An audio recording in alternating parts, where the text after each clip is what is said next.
Compass FM, and in the studio with me, Jason Clements from the Waimakariri Libraries. Great to have you along. Haven't seen you for a while, Jason. G'day. G'day. Thank you very much for having me. Good to have you back. And of course, it is Conservation Week. You're with the Waimakariri Libraries, and I believe there's just so much happening. You guys have put together a really big program. Well, we'd like to try and highlight what our local groups are doing in the first place, and just really want to bring attention to people like from the Tuhaitara Trust, who do a lot of work to help preserve and look after our wildlife. One thing in particular they're concentrating on at the moment is the Canterbury Mudfish. The Canterbury Mudfish are quite rare. They've been listed as the rarest fish species in Canterbury, and they occur in lowlands, and you can actually find them out in Oxford. I heard there was a big group found in View Hill, and some of them are currently being relocated to be in areas where they'll flourish more. So it's pretty exciting, the stuff that our local people are doing. And again, Doc had listed them as nationally endangered in 2005, so that's 15 years ago, and they're still in trouble there. So, you might end up finding them if you have a farm or something like that, and if you have areas with a wetland area in your backyard or something like that, take a look, because there might be some mudfish out there, and just be careful. Yeah, I think the Māori refer to them as kōwaro. That's correct. And they occur, as you say, in lowland areas about Oxford, but also south to the Waitaki River. And I believe, Jason, they were once, widespread on the plains here in wetlands that have now sadly mostly been drained, yeah? That is the problem, and that's again why the groups like from Tuhaitara Trust are relocating them. They do a lot of these things with biota nodes, where they create areas where the wildlife can flourish, and it's just amazing. I know that they've also been engaged in doing a lot of replanting of trees and stuff recently, and if anybody wants to look at being a volunteer and helping them out, you can check out their website. Just do a search for the Tuhaitara Trust, and you'll be able to find out how you can help out too. Yeah, well, it's a really big week, a very important week, Conservation Week. What does it mean to you? Well, to me, it's what the Doc's trying to encourage this year is seeing nature through new eyes. We've been through so much recently with the COVID-19 lockdown. I think personally myself, I look into my own backyard. I love gardening, and I've been thinking about how can I do more, in terms of thinking about nature, and have a lot of birds in the backyard, and what else can I do also to look after the plant life too. So during the lockdown period, what I did was I let my whole garden go to seed, and that was great fun, and have gone ahead and packaged a bunch of those seeds. We'll be giving them away at the libraries too. So we have seed desks in our libraries, and all three of the libraries as well.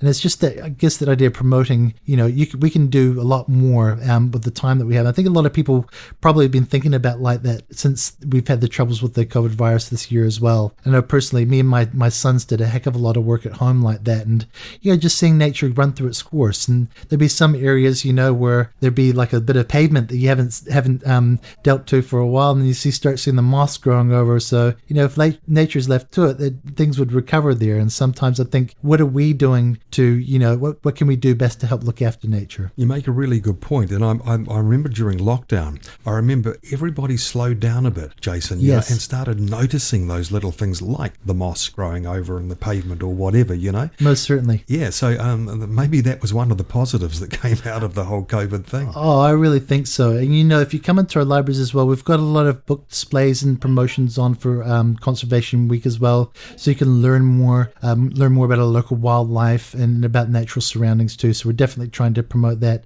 Also, there's some great work done by groups like the Waimakariri River Care Group. I know part of the work they do, they've actually been involved in weeding riverbeds. And you think about that kind of a task. I think about weeding my garden, but weeding a riverbed to help look after some of the local wildlife too. And I thought I'd mention too, talking about the COVID virus as well, if anybody's having troubles downloading that Tracer app, because Oh, yes, I am, yes. Well, come on down to any of our libraries in Rangiora, Oxford, or Kaiapoi, because, if you're coming to libraries, also be patient too, because at the moment we have to trace everybody, and it's for everybody's safety that we're doing this. And so the government can help find out if there was any issues where we can get in touch with you better. And so if you're having troubles with that app, we can help you to download that. And there's been some people having troubles on their phones, but if you need any help, please do come and see us. Well, that's really good to know, Jason. And you've got a poem for us. Yeah. And it's to do with Conservation Week. It's about the wry-bill, yeah?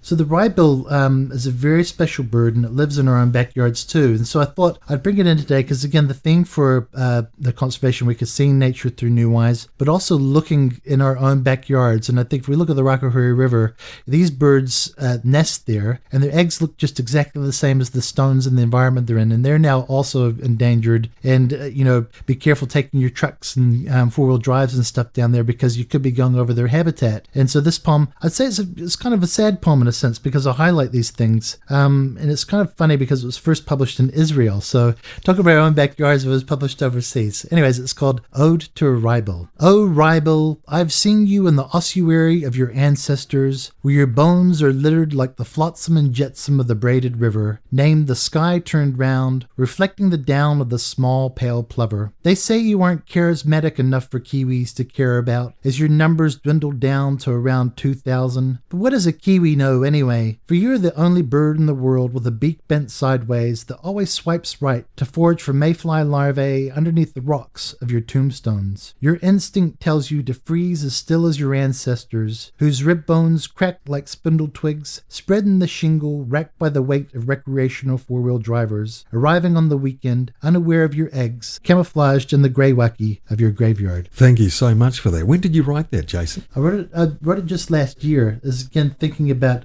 we did a bit of work with the Waimakariri River Care group, but on our children's membership card, we have the Ribel as well. And it's again to promote this beautiful bird. It's the only bird in the world whose beak is bent to the right. It's a very unusual thing, and to me it's fascinating, very interesting as well. And Grant Davey he's also involved in the Waimakariri River group. He took the photograph. It's a beautiful picture of the Ribel and such a lovely bird. And if we can do more to look after that, that'd be great. And here it is, right in our backyard. Exactly. Yeah, and unique, as you say, the way that the beak is bent like that. It's unique. Yes. Fantastic, Jason. Jason Clements, everybody, from the Waimakariri Libraries. And don't forget, this week is Conservation Week, and there's so much happening in our libraries. Compass FM.